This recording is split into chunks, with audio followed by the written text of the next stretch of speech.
അവസാനം റസൂലുള്ള ദുആ ചെയ്തു, റബ്ബേ സഅലബക്ക് നീ ധനം കൊടുക്കണമേ അല്ലാഹ്. ഏതാനും ദിവസങ്ങൾക്കുള്ളിൽ മദീനയിലെ മലഞ്ചെരിവുകൾ സഅലബയുടേതായി.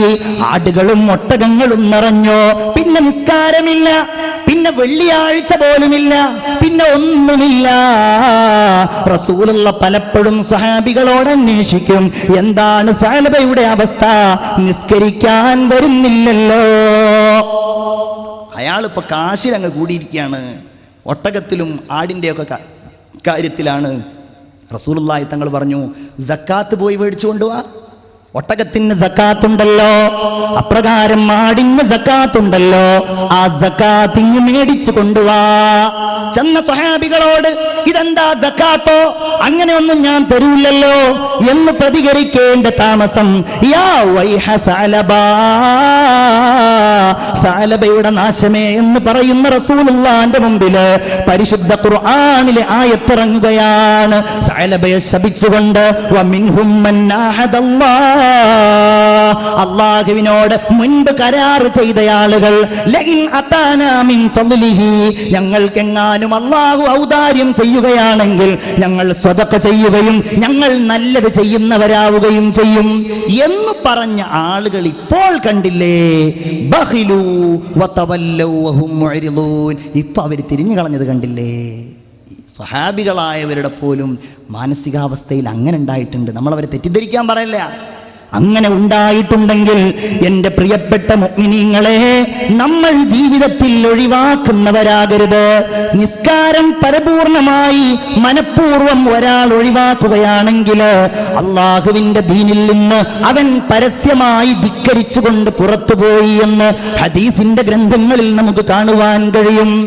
ഉസ്താദ് ഇവിടെ പറഞ്ഞുവല്ലോ നേരത്തെ, ആദ്യമായി അവന്റെ പരീക്ഷണങ്ങൾ മുഴുവൻ അവന്റെ നിസ്കാരവുമായി ബന്ധപ്പെട്ടുകൊണ്ടാണ്. മരണം സുഖകരമാകുന്നത് നിസ്കരിക്കുന്നവർക്കാണ്, ഇല്ലാത്തവന്റെ മരണം വളരെ പരാജയമായിരിക്കും. അവന്റെ ഖബറിന്റെ ഏകാന്തതയിലേക്ക് അവന്റെ നിസ്കാരം കടന്നു വരികയും ഖബറിൽ നിസ്കാരം അവന് സ്വാന്തനമേകുകയും ചെയ്യുമെന്ന് ഹബീബായ നബി മുഹമ്മദ് മുസ്തഫ. നിസ്കരിക്കുന്നവർക്ക് ഒരു പ്രയാസം ഉണ്ടാവില്ല, മനസ്സിന് സമാധാനം ഉണ്ടാവും, മനസ്സിന് ശാന്തി ഉണ്ടാകും. അങ്ങനെയാണ് ആത്മാർത്ഥമായിട്ട് അള്ളാഹുവിലേക്ക് മുൻനിർത്തി നമ്മൾ ഓരോന്നും ഒരിക്കൽ പോലും പിഴക്കാതെ മരണം വരെ നിസ്കരിക്കുന്ന ആളുകൾക്ക് ഒരു പ്രയാസം ഉണ്ടാവില്ല, ഒരു തിടുക്കം ഉണ്ടാവില്ല എന്ന് ഖുർആൻ. ഒരു തിടുക്കം അവർക്കുണ്ടാവില്ല, ദുന്യാവ് വാരിക്കൂട്ടാനുള്ള അത്യാഗ്രഹം ഉണ്ടാവില്ല. അപ്രകാരം എന്തെങ്കിലും ഒരു സങ്കടം വരുമ്പോഴേക്ക് പ്രയാസം ഉണ്ടാവില്ല, അല്ലേ? ഇന്നൽ ഇൻസാന ഖുലിഖ ഹലൂവ വഇദാ മസ്സഹു ശർറു ജസൂവ. വളരെ ധൃതിയുള്ളവനായിട്ടാണ് മനുഷ്യന്റെ സൃഷ്ടിപ്പ്. ഒരു പ്രയാസം വരുമ്പോഴേക്ക് ആ പ്രയാസത്തിൽ അവൻ ഭയവിഹ്വലനാവുകയാണ്.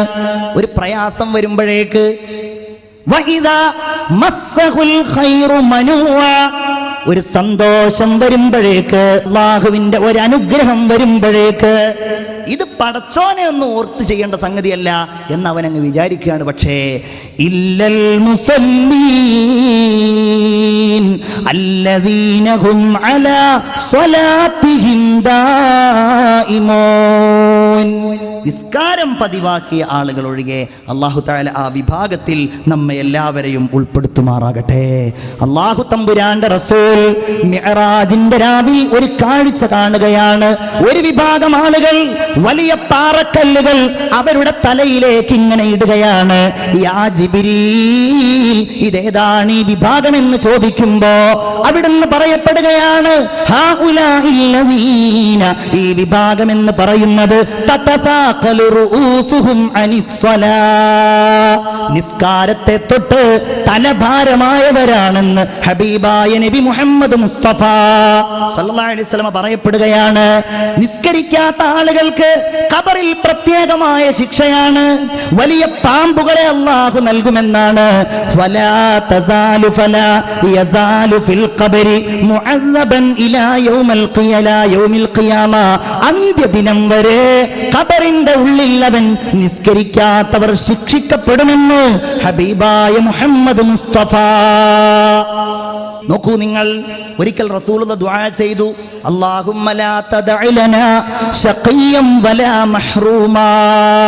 പടച്ചോനെ, ഞങ്ങളുടെ കൂട്ടത്തിൽ നീ പരാജിതനെയും അപ്രകാരം നിന്റെ അനുഗ്രഹങ്ങൾ തടയപ്പെട്ടവനെയും നീ ചേർക്കല്ലേ എന്ന് ദുആ ചെയ്തു. എന്നിട്ട് ചോദിച്ചു, സഹാബാ, നിങ്ങൾക്കറിയുമോ ആരാണ് ഇപ്രകാരം പരാജിതനും അതുപോലെ അനുഗ്രഹങ്ങൾ തടയപ്പെട്ടയാളും?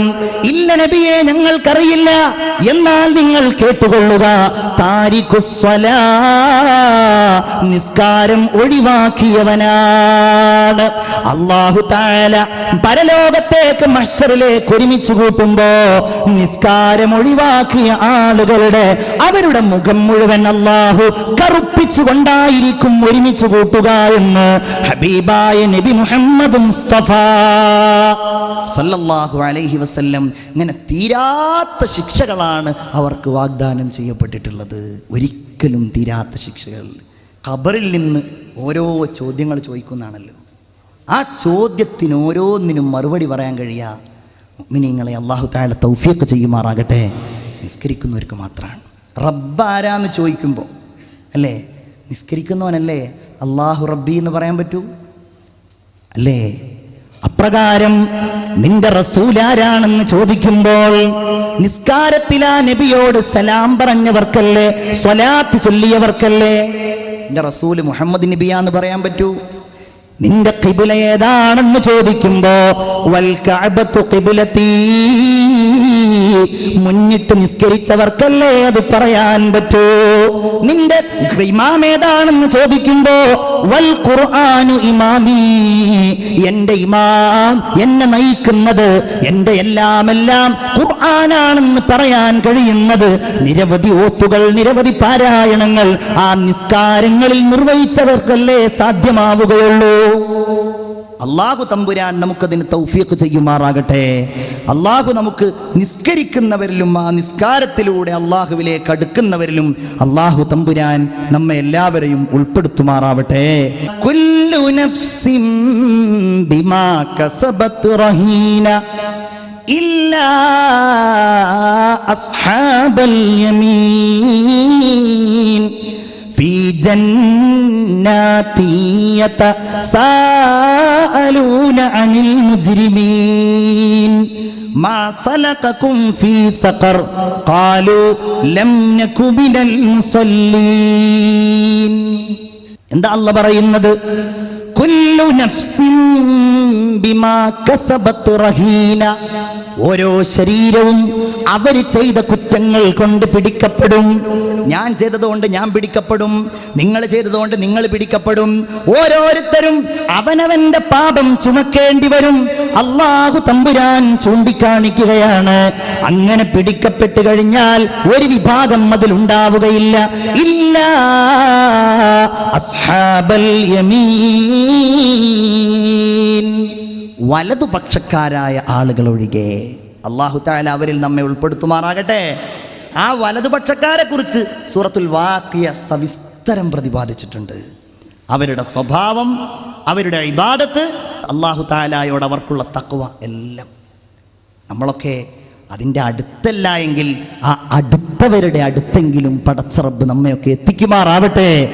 ബഹുമാനപ്പെട്ട സയ്യിദ് അലവി മൗലദ് ദവീല സയ്യിദ് അവറുകളൊക്കെ, ആ വലിയ മഹാന്മാരൊക്കെ ഈ പറഞ്ഞവരോ അല്ലെങ്കിൽ ഇതിന് മുകളിലുള്ള ആളുകളോ ആയിരിക്കും. അസ്ഹാബുൽ യമീനിൻ്റെ മുകളിൽ അസ്ഹാബുൽ മുഖറബൂൻ എന്ന് പറഞ്ഞ വേറൊരു വിഭാഗമുണ്ട്.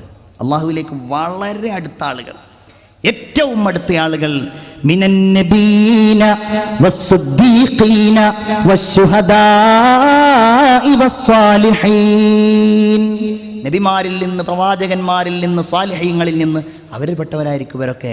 പടച്ചോൻ നമ്മളൊക്കെ അവരുടെ എരുത്തിരുന്നു കൊണ്ട് ഈ ദീന് പറയുന്നത് കൊണ്ട്, വാള് പറയുന്നത് കൊണ്ട്, നല്ലത് ചെയ്യുവാൻ പ്രതിജ്ഞ എടുക്കുന്നത് കൊണ്ട് നമ്മയും അവരുടെ കൂടെ സ്വർഗത്തിൽ ഒരുമിപ്പിക്കുമാറാവട്ടെ. വലതുപക്ഷക്കാരൊഴികെ, വലതുപക്ഷക്കാരായ ആളുകളൊഴികെ ഫീ ജന്നാത്ത്, അവർ സ്വർഗത്തിലായിരിക്കും. യതസാഅലൂന അനിൽ മുജ്രിമീൻ, സ്വർഗത്തിൽ നിന്ന് അവർക്ക് എന്താ പണി? ഈ നരകത്ത് കിടന്ന പാപികളായ ആളുകളെ കുറിച്ച് ഇങ്ങനെ സംസാരിക്കുക. നമ്മളുടെ കൂട്ടത്തിലുണ്ടായിരുന്ന VIP ആണല്ലോ അത്, മൂപ്പര് നരകത്തിലാണല്ലോ, ഇതെന്താ പറ്റിയത്? ഇങ്ങനെ ചോദിക്കും. ഏതായാലും അവർ തീരുമാനിക്കും നമുക്കെല്ലാവർക്കും അവരുടെ കൂടെ ഒന്ന് പോയിട്ട് നമുക്കൊന്ന് ചോദിച്ചാലോ. അങ്ങനെ അവർ ചൊല്ലും, അവരോട് ചോദിക്കും, മാ സലകകും ഫീ സഖർ, നിങ്ങൾ എന്തേ സഖർ എന്ന നരകത്തിൽ കിടക്കുന്നു? നിങ്ങൾ എന്തേ ഈ നരകത്തിൽ കിടക്കുന്നു? അതിനവർ പറയുന്ന മറുപടി, ഖാലൂ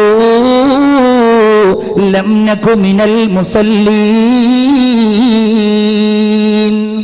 ഞങ്ങൾ നിസ്കരിച്ചിരുന്നില്ലട്ടോ. ഞങ്ങളെല്ലാം നല്ലത് ചെയ്തിരുന്നപ്പോഴും ഞങ്ങൾ നിസ്കരിച്ചിരുന്നില്ല, ഞങ്ങൾ പാവങ്ങൾക്ക് ഭക്ഷണം നൽകിയിരുന്നില്ല. വകുന്നാ നഖൂദു മഅൽ ഖായിദീൻ, ദുർമാർഗികളായ ആളുകൾ തെറ്റുകളും കുറ്റങ്ങളും ചെയ്യാൻ മടിക്കാതിരിക്കുമ്പോ അതിൽ ഞങ്ങളും കൂടെ അവരോട് കൂടെ ചേർന്നിരുന്നു. അതുകൊണ്ടാണ് ഞങ്ങളും നരകാഗ്നിയിൽ കിടന്നത് എന്ന്. നിസ്കരിക്കാതെ സഖർ എന്ന നരകത്തിൽ കിടന്നവർ നല്ല ആളുകളോട് മറുപടി പറയുമെന്ന് പരിശുദ്ധ ഖുർആൻ. നമ്മൾ പറഞ്ഞതും നമ്മൾ കേട്ടതുമൊക്കെ അല്ലാഹു തആല ഒരു സാലിഹായ അമലായി നമ്മിൽ നിന്ന് ഖബൂൽ ചെയ്യുമാറാവട്ടെ. ആമീൻ എന്ന് ദുആ ചെയ്തുകൊണ്ട് ഞാൻ ആ വിഷയം അവിടെ അവസാനിപ്പിക്കുകയാണ്.